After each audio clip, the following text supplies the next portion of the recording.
दोस्तों फिर जंगल में आ गया। 6:30 बजे हैं। आज तो मेरा काम जल्दी हो गया था, लेकिन वीडियो अपलोड नहीं हो रहा था। तो वीडियो जब अपलोड हुआ उसके बाद ही मैं चला, क्योंकि इसमें S24 में क्या होता है कि जैसे ही आप वो टावर छोड़ो ना जो 5G वाले हैं, और फिर अगर आप दूसरे में आ जाओ वो 0% हो जाता है। तो हालांकि मुझे कुछ राशन की दुकान से सामान लेना था, लेकिन मैंने कहा उस साइड टावर कहीं वो ना हो जाए, कम 4G हो या दूसरे चेंज हो जाएंगे। तो एक जगह गाड़ी रोक के करीब 15-20 मिनट में और बैठा रहा। जब वो प्रोसेसिंग पे आ गया तो अब तो ये प्रोसेस चलेगा, जबकि आज मैं 1 बजे दोपहर को निकला हूं। लंच तब तक रेडी नहीं हुआ था, तो मैंने कहा कि भाई मैं ऋषिकेश में लंच कर लूंगा, क्योंकि फिर लेट हो जाता है। लेकिन 6:30 बज ही गए, और अब धीरे धीरे जैसे जैसे सर्दियां आ रही है ना, वैसे वैसे हाथियों की मूवमेंट का टाइम हो जाएगा।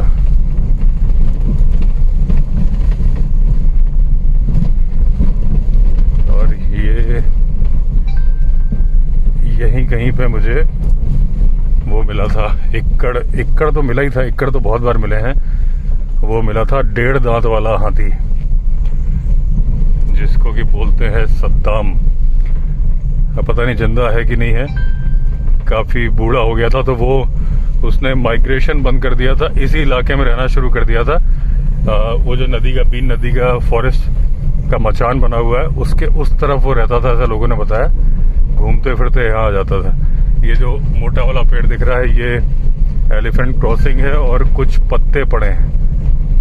ये बहुत ज्यादा पत्ते नहीं है, इसका मतलब ये हवा से भी गिर सकते हैं। लेकिन अगर ये ज्यादा पत्ते होते तो इस बात की निशानी थी कि हाथी थे यहाँ पे। हाथी आ रहे हैं, ऐसा नहीं कि नहीं आ रहे। गोबर मिल रहा है।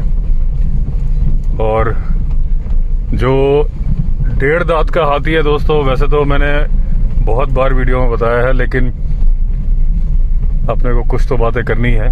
जो 1.5 दांत का हाथी होता है ना दोस्तों, वो उसका दांत टूटा होता है किसी न किसी लड़ाई में। और जब हाथी का दांत टूटता है तो बहुत दिनों तक बहुत ज्यादा पेन में रहता है वो। आप सोच लो कि कभी हमारे दांत में दर्द होता है तो कितना होता है, और दांत अगर टूट जाए ना तो बहुत दर्द होता है। और हाथी का दांत, जो अडल्ट हाथी होता है, बड़ा हाथी होता है, उसका दांत करीब 100 किलो तक, 80 से 100 किलो का होता है। करीब 3-4 महीने तक वो एकदम पागल सा रहता है। तो जिसका भी दांत टूटा होगा, एक तो लड़ाकू है, मान लीजिए लड़ाई लड़ी है तभी दांत टूटा है, और उस लड़ाई में वो हार गया है। दांत टूटने के बाद वो मैदान में रहा हो, इस बात की संभावना ना के बराबर है। तो वो फ्रस्ट्रेटेड होता है। तो हमेशा 1.5 दांत वाला जिसका, या 1 दांत वाला हाथी जो है, वो बहुत ज्यादा इरिटेटेड, बहुत ज्यादा फ्रस्ट्रेटेड और कमजोर को सताने वाला होगा, क्योंकि ताकतवर ने उसे सताया है। तो वो अपना गुस्सा गाड़ियों पे निकालेगा, गाय को मार देगा, भैंस मार देगा, सामने दिखेगी, कोई भी दिखेगा ऐसे तो मार देगा। ऐसे ही मैं आपको एक जो मैं स्टोरी सुनाता हूँ, उसमें मैंने एक सीरीज की थी। अब तो वैसे मेरा स्टोरी चैनल अलग है, विवेक अवस्थी वाइल्ड लाइफ स्टोरीज। अगर आपने सब्सक्राइब नहीं किया है तो आप सब्सक्राइब कर लीजिए। और उसमें मैंने अपने इसी वाले चैनल पे मैंने जो प्लेलिस्ट है उसमें आपको मिल जाएगी, उस पे मैंने श्रीनिधि सिद्धांतालंकार की एक बुक की थी, मचान पर 49 दिन। तो अभी मैंने पिछले दिनों उनके बारे में, ये उल्लू, बहुत बड़ा उल्लू है दोस्तों, बहुत बड़ा कुत्ते के साइज वाला। तो वो भी इस इलाके में 3 महीने रहने के लिए आए थे श्रीनिधि। तो जब वो इस इलाके में बैलगाड़ी वगैरह में सामान लेके आए थे, जैसा मैंने पिछली बार बताया था आपको, तो उसके आगे का बता रहा हूँ कि क्योंकि एक दांत वाले हाथी से मुझे बात याद आ गई। तो वो जब वहां से चले, मैंने बताया था कि डाकुओं के एक कैंप में आ गए थे और डाकुओं को इन्होंने हरा दिया था। डाकुओं का सरदार तो मिला नहीं था जो कि घोड़े पे चलता था, तो राइफलें छीन ली थी उनसे। अब जब ये अपने कैंप में आ गए थे जो इन्होंने चिल्ला के पास लगाया, तो उस वक्त क्या है ना कि इंडियंस को इतनी आसानी से शिकार करने के लिए लाइसेंस नहीं मिलते थे।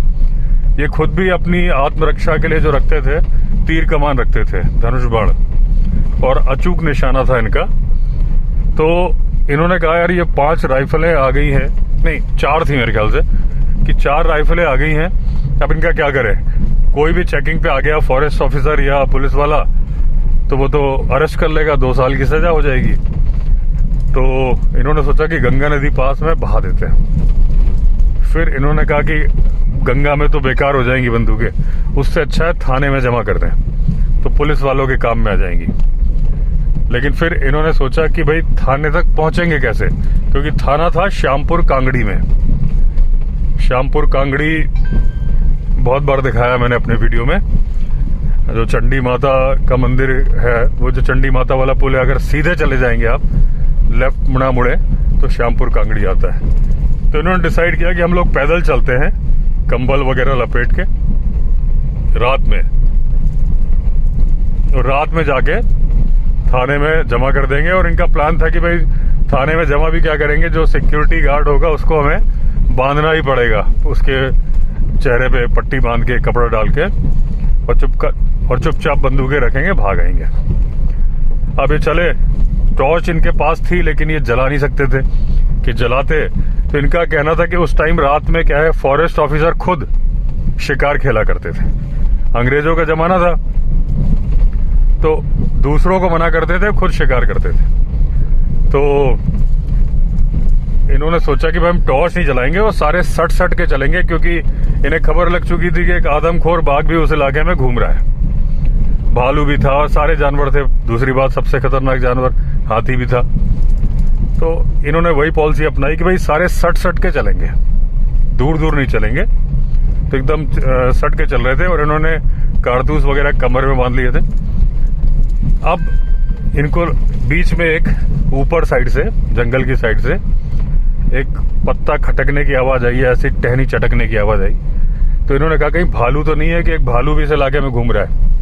तो भालू आएगा तो क्या करेंगे। इन्होंने कहा राइफल तो है, लेकिन गोली चलाएंगे तो आवाज हो जाएगी, पुलिस भी आ जाएगी, फॉरेस्ट वाले भी आ जाएंगे। तो इन्होंने सोचा कि बंदूक का बट जो है वही हम घुमा के मार देंगे, और वो अच्छा खासा हैवी होता है, उससे बचाव हो जाएगा। 1 2 4 बट है, 4 मारेंगे। तो फिर इन्होंने सोचा यार कि डर लग रहा है, ऐसा करता हूं कि इस राइफल में कारतूस भर लेता हूं, इमरजेंसी आएगी, जब जान पे बनाएगी तब गिरफ्तारी का क्या डर। अब इन्होंने राइफल में कारतूस भर लिए, लेकिन राइफल भारी थी, दोनों हाथों से पकड़नी पड़ रही थी। तो इन्होंने सोचा कि ऐसा करता हूँ, टॉर्च जलाने की नौबत आएगी तब क्या करूंगा। तो इन्होंने कहा यार टॉर्च को इसकी नाल पे, जो राइफल की नली है, इस पे बांध लेता हूँ। तो ये इन सब साथ में चल रहे थे, ये वहीं बैठ गए उकड़ू और राइफल बांधने लगे। तो थोड़ा इनके साथ ही आगे चल गए, क्योंकि ये बातें भी नहीं कर रहे थे ना, फुसफुसा के ऐसे कोई बातें नहीं कर रहे थे। तो उसमें से थोड़ा पीछे रह गए। अब जब ये राइफल बांध के, जैसे ही इन्होंने टॉर्च बांधी और क्योंकि कारतूस भर लिए थे, तो इनके अंदर कॉन्फिडेंस आ गया। गाड़ी आ रही है, डिपर दे दिया जाए।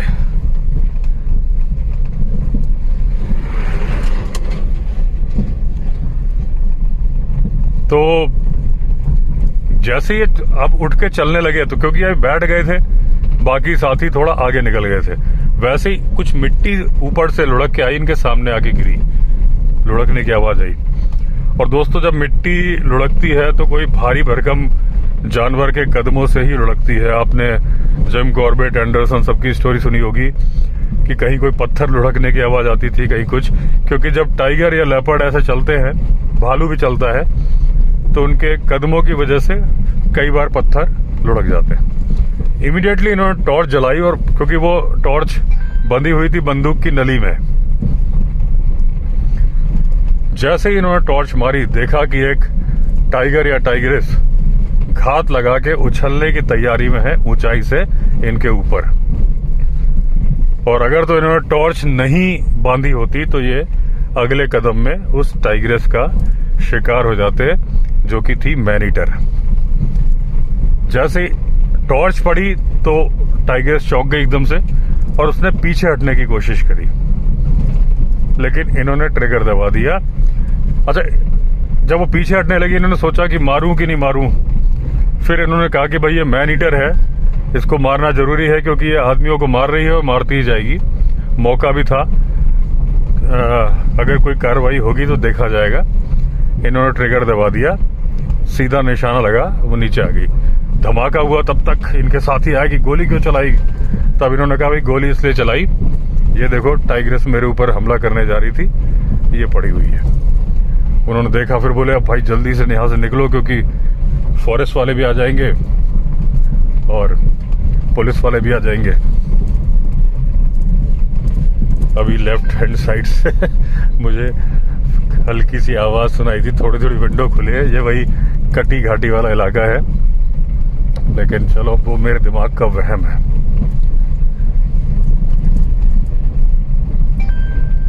ये तो साउंड उसकी डैश कैम की हो रही है, इसको मैंने री इंस्टॉल किया है, तो इसमें कल बैठ के इसका जोल्ट मोड जो है ना वो लो पे कर दूंगा। अभी लगता हाई पे रह गया है, फैक्ट्री सेटिंग पे ही जैसा आया वैसा हो गया।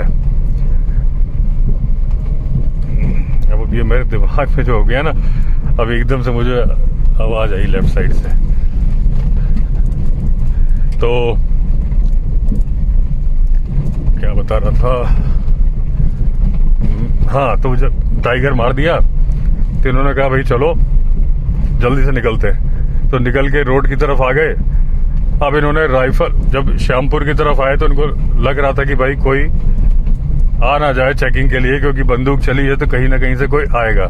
तो इन्होंने राइफल एक बांस के झुरमुट में छिपा दी और वहीं बैठ गए आग जला के। और इनके एक साथी के पैर में मोच थी, श्याम करके था, सही में मोच थी। तो उन्होंने कहा कि इसके पैरों में गर्म पट्टी बांध देते, अगर कोई आएगा तो हम बोलेंगे भाई कि क्योंकि हमारे साथी के पैर में मोच आ गई इसलिए हम चिल्ला की तरफ जा रहे थे, हम जा नहीं पाए। तो एक जस्टिफाइड रीजन हो गया। तो थोड़ी देर आग ताप रहे थे, तभी दो वन गुजर आए जो कि आसपास कहीं रहते थे। बोले हुजूर यहाँ कैसे बैठे हैं? तो उन्होंने बताया कि हमारे साथी के पैर में मोच आ गई है, ऐसे ऐसे, इसलिए बैठे हैं। बोला अच्छा अच्छा।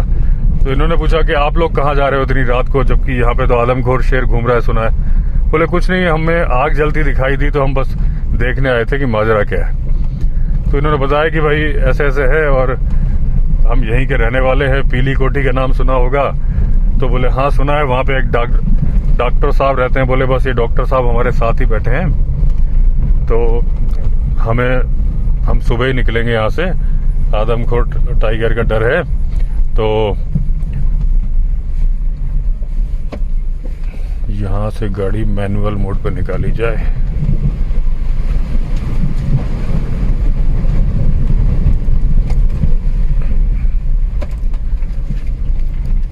मैनुअल मोड पे इसलिए क्योंकि जब ज्यादा रेस दो ना तो सेकंड गियर लग जाता है। तो वो चले गए। तो अब इन्होंने कहा कि ये वन गुजर पुलिस के मुखबिर होते हैं और फॉरेस्ट वालों के मुखबिर होते हैं, ये चेक करने आए थे कि ये गोली चली है और यहाँ इनको आग भी दिखी थी। ये अभी भी इनका शक दूर नहीं हुआ, पक्का ये खबर देंगे फॉरेस्ट और पुलिस को। तो इन्होंने कहा अच्छा कि हमने राइफलें छुपा दी थी। तो उसके बाद 2-3 घंटे और बैठे रहे कि बिल्कुल सारे लोग अंदर हो जाए। फिर उन्होंने कहा कि भाई चलो राइफल उठा लाओ बांस के झुरमुट से, अब चलते हैं। तो श्यामपुर जब पहुंचे तो एकदम सन्नाटा हो गया था वहां पे। और जैसा इन्होंने सोचा था कि पुलिस वाले गार्ड को बांधना पड़ेगा, तो पुलिस वाला गार्ड यहां से वहां टहल रहा था। तो ये दबते दबाते पहुंचे तो पीछे से एक आदमी ने कपड़ा डाला, जब और 2-3 आदमियों ने पकड़ लिया, फिर उसको बांध दिया, कंबल डाल गई और जल्दी जल्दी इन्होंने थाने की टेबल पे राइफलें रखी और फिर वहाँ से निकल आए। अच्छा दोस्तों, ये ना वाइल्ड लाइफ की बुक है, लेकिन बहुत सारे बोलते हैं कि थोड़ा सा नॉवेल का लुक भी आता है। तो जो इसकी एंडिंग थी इस बुक की, तो उसमें क्या था कि उस एंडिंग में भी यही था थोड़ा सा, कि मुक्ता नाम की लड़की मिली थी, तो बाद में फाइनली हाथी आए थे जिन्होंने कि मुक्ता के पिताजी को भी मार दिया था और मुक्ता को पीठ पे बिठा के ले गए थे। ऐसा थोड़ा सा रियलिस्टिक सा नहीं लग रहा था, लेकिन मेरे एक सब्सक्राइबर थे, उन्होंने मुझे कमेंट में लिख के बताया था कि वो श्रीनिधि को जानते थे, और उन्होंने एक बार चिट्ठी लिख के श्रीनिधि से पूछा था कि मचान पर 49 दिन एकदम सत्य है क्या? तो उन्होंने कहा था कि ये घटना एकदम सच्ची है और 100% यानी कि 100% सच है। बाकी वो आपके ऊपर है, आप अपना आकलन खुद लगाएं। तो जो लिखा था बुक में वो बता रहा हूं मैं आपको। उसके बाद ये आ गए, जब ये सुबह सुबह हो रही थी तो देखा जहां इन्होंने टाइगर मारा था, तो वहां पे गाड़ी खड़ी थी पुलिस की भी, फॉरेस्ट वालों गाड़ी खड़ी थी और उस टाइगर्स को लाद रहे थे, और वहां पे शाबाशी दी आनी थी उन अफसरों को कि आपने मैन ईटर को मार दिया ऐसे करके। तब तक में पुलिस की गाड़ी भी आ गई और उसमें वो दोनों वन गुजर बैठे थे जो रात को मिलने आए थे।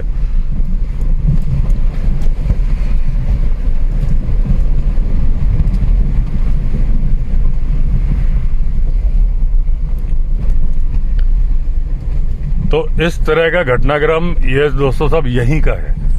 मतलब ये जो सारी बातें मैं बता रहा हूँ, ये यहाँ से 10 किलोमीटर के अंदर की घटना है सारी। और इसमें हाथी घाटी भी है, जैसे हमारा ये भालू घाटी है ना, ऐसे ही हाथी घाटी भी है जहाँ पे सुल्ताना डाकू का भी अड्डा था, हाथियों का भी अड्डा था। वहीं पर उन पुजारी जी ने आश्रम बनाया था, वो मैं आपको आगे बताऊंगा क्योंकि अब अपनी मंजिल नजदीक आ गई है। भालू घाटी से मुझे याद आ गया कि अभी आज मैंने एक शॉर्ट्स डाला है, शॉर्ट वीडियो, और एक वीडियो भी शूट किया था, वो मेन वीडियो में आएगा। तो क्योंकि वो छोटा है तो किसी में जोड़ना ही पड़ेगा मुझे।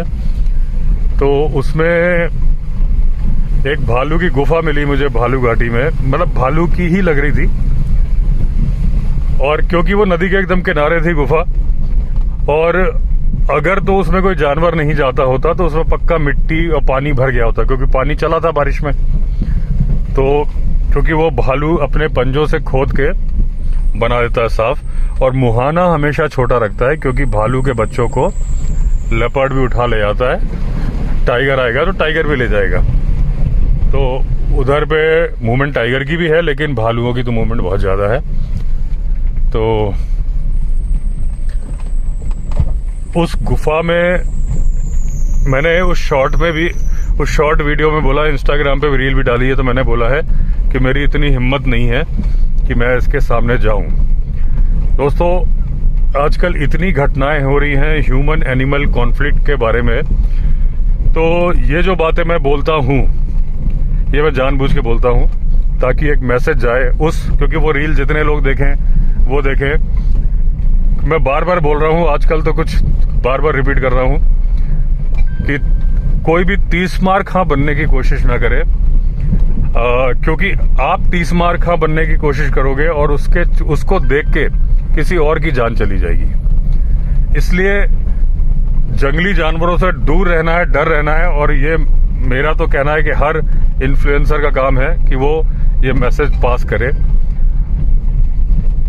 ये गाड़ी को साइड दे दो, वहां चढ़ेगी तो निकल नहीं पाएगी। तो दोस्तों, जो अभी मैंने जिम कॉर्बेट वाले में भी एक वीडियो में एक बात बोली थी कि सूसू आ रही है लेकिन मैं उतर नहीं रहा हूं, तो जानबूझ के बोली थी क्योंकि जरूरी नहीं था कि अगर ऐसा होता भी तो मुझे बोलने की जरूरत नहीं थी।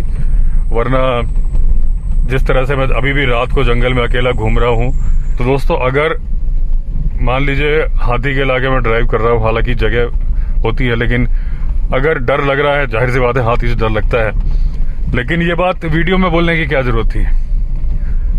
लेकिन जानबूझ के मैंने बोला, उसका एक शॉर्ट भी बनाया कि ये मैसेज जाए कि भाई अगर आप वहां चलो तो देखो, डरना बहुत अच्छी बात है, वाइल्ड एनिमल से डरना, क्योंकि अब इतनी ज्यादा कुछ घटनाएं ऐसी बढ़ गई हैं कि जहां लोग हिम्मत जरूरत से ज्यादा, वाइल्ड लाइफ यूट्यूबर नहीं, आम आदमी वाइल्ड लाइफ यूट्यूबर, देखिए मतलब यूट्यूब के वीडियो बना रहे तो मैं मान के चलता हूं कि थोड़ा बहुत उनको वाइल्ड लाइफ का नॉलेज तो होगा ही, तभी वीडियो बना रहे, काम चलाओ नॉलेज होगा। लेकिन आम आदमी क्या है, आजकल वाइल्ड लाइफ को चैलेंज कर रहे हैं और उसके चलते शिकार बन रहे हैं। अभी रिसेंटली आपने, पहले मैं अपनी वो बात कंटिन्यू कर दूं, इसीलिए मैंने वहां बोला कि भाई वो शूशु आ रही, मैं रोक नहीं रहा गाड़ी। ऐसे ही मैंने भालू की गुफा का वीडियो बनाया तो स्पेशली ये बात बोली कि मेरे अंदर इतनी हिम्मत नहीं है कि मैं उसके दरवाजे तक जा सकूं। यही मैसेज दोस्तों पास करना है, और जो भी सुन रहे हैं वो समझें कि अगर आप भालू की गुफा देखो तो कभी भी इंक्वायरी करने मत जाओ। अभी एक इन्फ्लुएंसर ने क्या किया, फॉरेन के इन्फ्लुएंसर ने भालू की गुफा देखी और झांकने चला गया कि उसने सोचा मेरा वीडियो अच्छा बन जाएगा। कितने केसेस वैसे भी हो रहे हैं, बीच में रोक के बोल रहा हूँ ये वाली बात, कि लोग ऊंची छलांग लगा दे रहे हैं। अभी मैंने एक वीडियो देखा था, उसने छलांग लगाई कि मैं देखो कूद रहा हूँ इतनी ऊंचाई से, कूदा, पेट के बल गिरा, वहीं डेड हो गया, वीडियो में रिकॉर्ड हो गया। कितने इन्फ्लुएंसर्स की जान नदी में जा रही कि यहाँ से छलांग मार रहे हैं सिर्फ इसलिए कि उनके कुछ व्यू आ जाएंगे। तो ऐसे ही वो फॉरेन वाला इन्फ्लुएंसर, उसे भालू की गुफा दिखी, उसने सोचा कि मैं भालू की वीडियो बनाऊंगा गुफा की, मेरी वीडियो वायरल हो जाएगी। उसके चक्कर में गया, और जब वो अंदर गया तो भालू बाहर आ गया, और वो भालू भूखा नहीं था या जो था, उसने कैमरे को सूंघा, छोड़ दिया। लेकिन सारे तो नहीं छोड़ते। अभी आपने शहडोल में देखा है कि लेपर्ड नजर आया और करीब 50 लोग थे वहां पे प्रेजेंट, अलग अलग। तो लेपर्ड को वो चिल्ला रहे आजा आजा आजा आजा आजा, ये वीडियो में रिकॉर्ड हुआ है।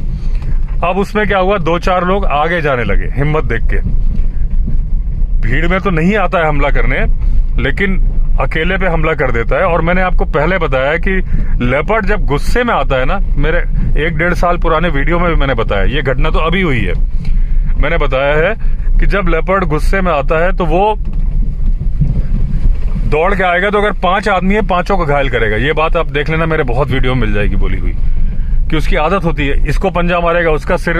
और हमेशा मैंने बोला है कि सिर नीचे मत करो, अगर लेपर्ड सामने आ जाए तो सिर उसकी पकड़ में नहीं आना चाहिए, वही वो उसका टारगेट होता है। और यही हुआ शहडोल वाले वीडियो में, वो 2-3 आदमी आगे चले गए आजा आजा बोल के, बाकी पीछे थे, वीडियो बना रहे थे। वो एकदम से दौड़ता हुआ आया, और जब दौड़ता हुआ आया तो ये सब भाग खड़े हुए। मैं हमेशा बताता हूं कि अगर ऐसी नौबत आ जाए तो भागो मत, उल्टा उसको चिल्लाओ, हा हा करके करो और हाथ ऊपर करो, सिर तो नीचे करना ही नहीं है। वो अपना सिर कवर करने लगे, और सिर उसने बिल्कुल, एक लेडी का तो सिर बुरी तरह से जख्मी कर दिया है, दूसरे वो जो पुलिस वाले थे उनका भी कर दिया है, और एक का और कर दिया, 3 घायल है। तो ये जो किस्से हो रहे हैं दोस्तों कि आजा आजा लेपर्ड को, आजा आजा, सामने लेपर्ड खड़ा है, आप बोल रहे हो आजा, इरिटेट कर रहे हो। और पक्का मुझे तो लग रहा है कि वो फीमेल होगी, उसके वहां झाड़ियों में बच्चे होंगे। तो ये जो घटनाएं हो रही हैं, तो इसमें जितने भी इन्फ्लुएंसर्स हैं उनको 30 मार खा बनने की जरूरत नहीं है कि आप ये दिखाओ कि देखो मैं नहीं डरता हूं। आप, चलो आप नहीं डरते, बहुत अच्छी बात है, लेकिन आपको देख के जो 5 आदमी जाएंगे उनका क्या? आप जो वीडियो बना रहे हो तो वाइल्ड लाइफ की भलाई के लिए तो बना रहे हो। तो आप ये सोचो कि अगर 4 आदमी घायल हो गए या किसी की जान चली गई तो जिम्मेदार कौन होगा? तो आप हमेशा बोलो, जहां डरने की जगह है कि भाई ये डरने की जगह है, यहां आप डरो, मतलब मत आओ। क्योंकि अगर आप, अभी मुझे उसमें उस वीडियो में कमेंट में लिख रहे हैं लोग कि आप अंदर जाके देखना था आपको। चलो कमेंट करने वालों का तो कुछ नहीं, एक ने लिखा कि आपको केनेथ एंडरसन की तरह पत्थर मारना चाहिए था। उन्होंने मजाक में लिखा, क्योंकि उन्होंने लिखा कि बाद में केनेथ एंडरसन ने भी कहा था कि भालू की गुफा के अंदर पत्थर फेंकना मेरी जिंदगी की सबसे बड़ी भूल थी। तो आप देखो, पहली बात तो यह कि वाइल्ड लाइफ को आप डिस्टर्ब मत करो, ठीक है ना। जैसे मैं बोलता हूं, अब ये नाइट ड्राइव में करता आ रहा हूं, कहीं भी मैंने लेफ्ट या राइट कोई टॉर्च मारी है? नहीं मारी ना। गाड़ी की हेडलाइट तो केवल मेरी गाड़ी की नहीं, सबकी। अभी अभी एक फॉरेस्ट वालों की भी गाड़ी मुझे पास हुई थी, उनकी भी हेडलाइट जल रही थी। तो हेडलाइट है, उससे जानवर को डिस्टर्बेंस इसलिए नहीं होता कि उसे मालूम है कि अगर उसने दूर से देख ली हट जाएगा साइड में, कि भाई ये गाड़ी आ रही साइड में। लेकिन जब आप टॉर्च मारते हो तो वो हट के कहाँ जाएगा? वो तो जहां है, फिर वो इरिटेट होता है, परेशान होता है। तो ना तो टॉर्च मारनी चाहिए। अगर आपको गुफा दिख जाए तो देखो, गुफा में मैंने वीडियो बनाया, वहां कोई गलती नहीं है। अगर मैं पत्थर मारता तो वो मेरी गलती थी। अगर मैं उतर के गुफा के नजदीक जाता तो मेरी गलती थी। मेरी गलती तक भी ठीक है कि मैं अपनी जान खतरे में डालूं, लेकिन जब मैं ऐसा करूंगा और मुझे जो लोग फॉलो करते हैं वो भी ऐसा करेंगे जब उनको दिखेगा। तो इसलिए दोस्तों, मैंने पहले बोला है, देखो मगर प्यार से, देखो मगर दूर से, और वाइल्ड लाइफ को देखो मगर डर के। डर के मतलब भागना नहीं है, लेकिन आ बैल मुझे मार भी नहीं करना है, उसमें उसको छेड़ना नहीं है, ठीक है ना। इसलिए ये बात मैंने अचानक से जिक्र किया इस बात का कि ये घटनाएं पिछले दिनों बहुत ज्यादा बढ़ गई हैं वाइल्ड लाइफ को परेशान करने की। 4-6 महीने के अंदर देखूंगा तो बहुत सारे वीडियो मैंने देख लिए। तो इसलिए ये बात मैंने रिपीट करी कि वाइल्ड लाइफ के कुछ भी ऐसी घटना हो तो आप झांकने ना जाएं, पत्थर ना मारें। पत्थर मार के तो आप वाइल्ड लाइफ को परेशान कर रहे हो, फिर तो आप कहीं से भी वाइल्ड लाइफ को प्यार करने वाले नहीं हो। तो ये मैसेज मैंने पॉजिटिव वे में बोला है, थोड़ा बोला शायद नेगेटिव वे में हो, लेकिन आप इसको लेना पॉजिटिव वे में ही कि मेरा पर्पज ये है कि आप एंजॉय करो, वाइल्ड लाइफ बढ़े, देखो, लेकिन छेड़ो मत उससे, और वाइल्ड लाइफ के नजदीक मत जाओ। लेपर्ड दिख जाए तो कभी मत बोलो आजा आजा, और दूरी बनाओ। फिर भी वो आप पे हमला कर दे, सिर उसकी पहुंच से दूर रखो। तो चलिए दोस्तों, एंड करता हूं, बहुत लेक्चर दे दिया आज मैंने। तो अगर आपने चैनल सब्सक्राइब नहीं किया तो चैनल सब्सक्राइब कर लीजिए। फिर मिलते हैं, तब तक के लिए all the best. Vande Mataram.